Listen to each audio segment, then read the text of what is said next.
On radio, online, and on the ABC Listen app. It's coming up to 10 to 7. It is time to check today's agenda. Alex James, good morning. Good morning, Mel. How are you? Yeah, good. You came back for a second day.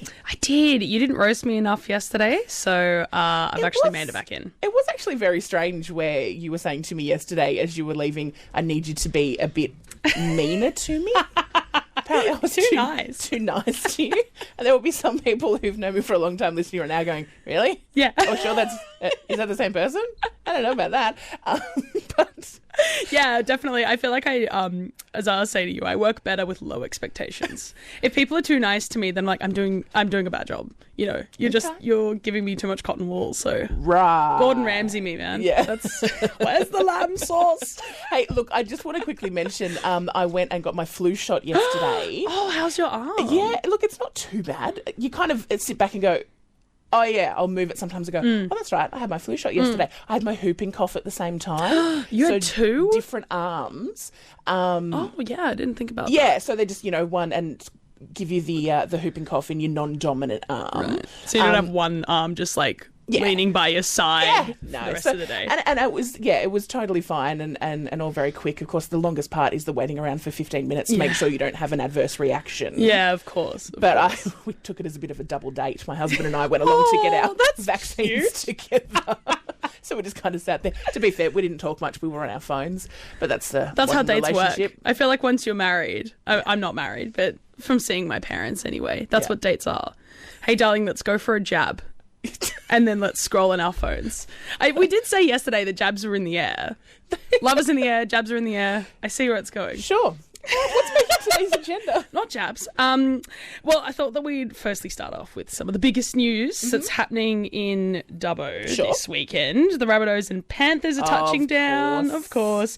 Their game this weekend. Did you get tickets? I didn't. I missed out. Too bad. I did the standard Dubbo thing of going, no, I'll get them later. At the door, yeah. And then they sold out. Sold out. Yeah, well, that's most likely because it's a premiership match. It's the first premiership match. I think we're at round 11 now. Round 11, yep. Yeah, and so, huge news for the region. Yeah. Huge news for Dubbo. I know there's a lot of Rabbitohs fans around here. There's a huge base. So, probably a few Panthers fans, but definitely more Rabbitohs fans. I don't really watch the NRL, but my family go for the Rabbitohs, so I've been told to go for them. So it is, okay, correct. Makes sense. By association. Sure.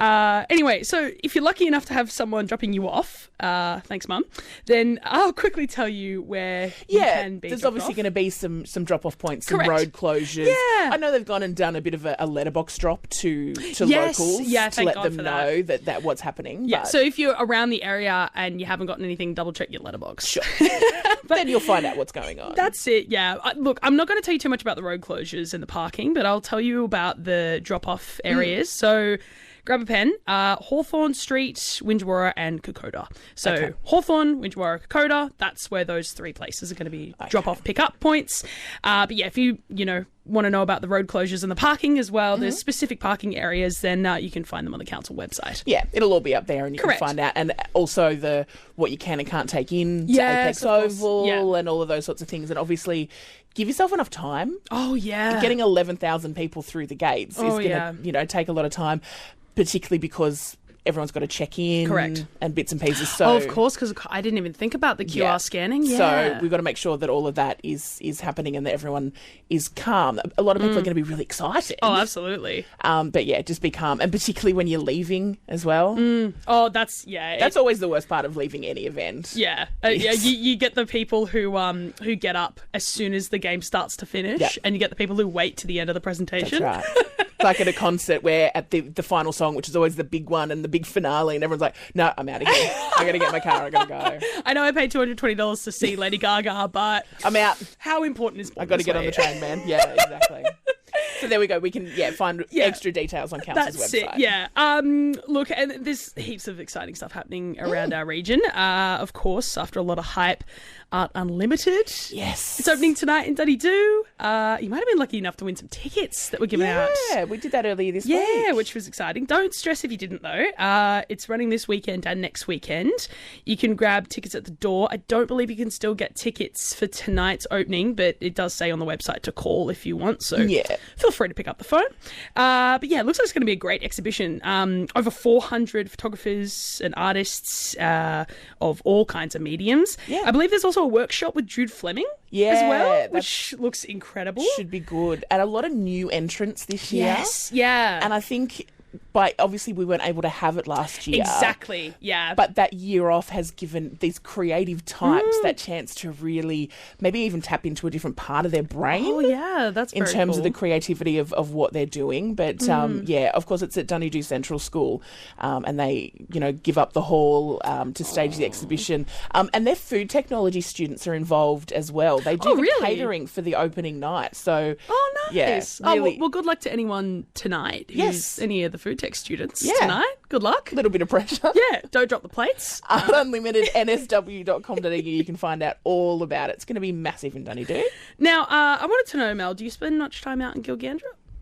I don't get out to Gill as much as I would like to be honest. Well, as you know, I've just moved out there. And one of the big things that I first noticed, it was when I was driving from Gill to Dubbo to go pick something up. Yeah. There was this massive speedway on the Causeway. And I was like, what is this? Anyway, tomorrow night, there's going to be a caravan derby.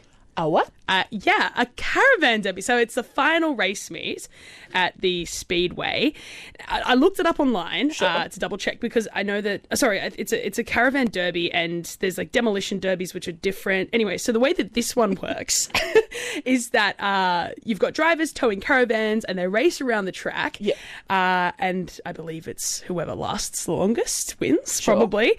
They get a fair amount of speed up. Take some pretty risky maneuvers, as you can imagine. Some caravans don't last the first round, I would imagine. You'd think so, yeah. But there's been a lot of hype around it around town.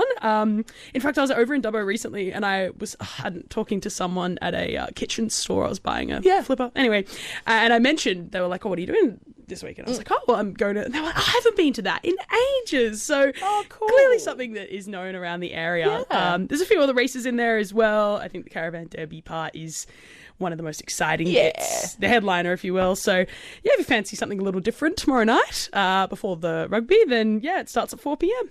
I will say, put in there rugby league. People will yell at you right now. Sorry, rugby league. Yeah. I'm new. So be mad at me. What else is happening? So this is going outside of our little area. Scientists have said that they've discovered 2 new plant species that date back to the time of the Gondwana rainforest. Wow. Can you guess how long ago that was? I don't know. Off the top of my head, I don't, but I know it's a long time ago. So, over 180 million years ago. Just a little while ago. Just a little while ago. Slightly older than my mum. But there's...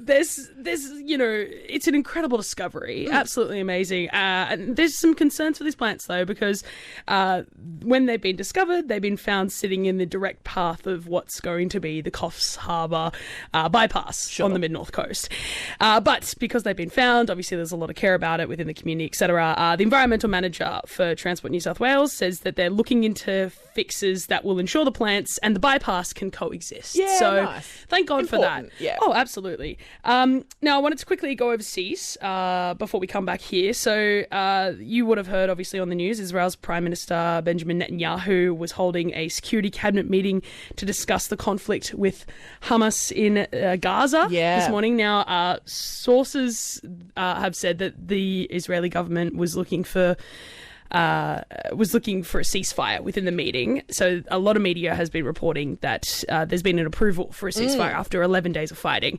So, a bit of breaking and developing news throughout the morning. Obviously we'll keep an eye on that. I'm sure we'll have an update coming up in our 7 o'clock news as well. But it's certainly what we've been waiting for. So, Absolutely. And look, I wanted to come back to Mudgee. Sure. So you're a Mudgee girl. I am. You are. Do you remember the TAFE complex? Yes. On Court Street? Well, it's been sold to the local council. Okay, and what are they going to use it for? Cool. So basically, when it was sold, there's a clause that said it must have a community use.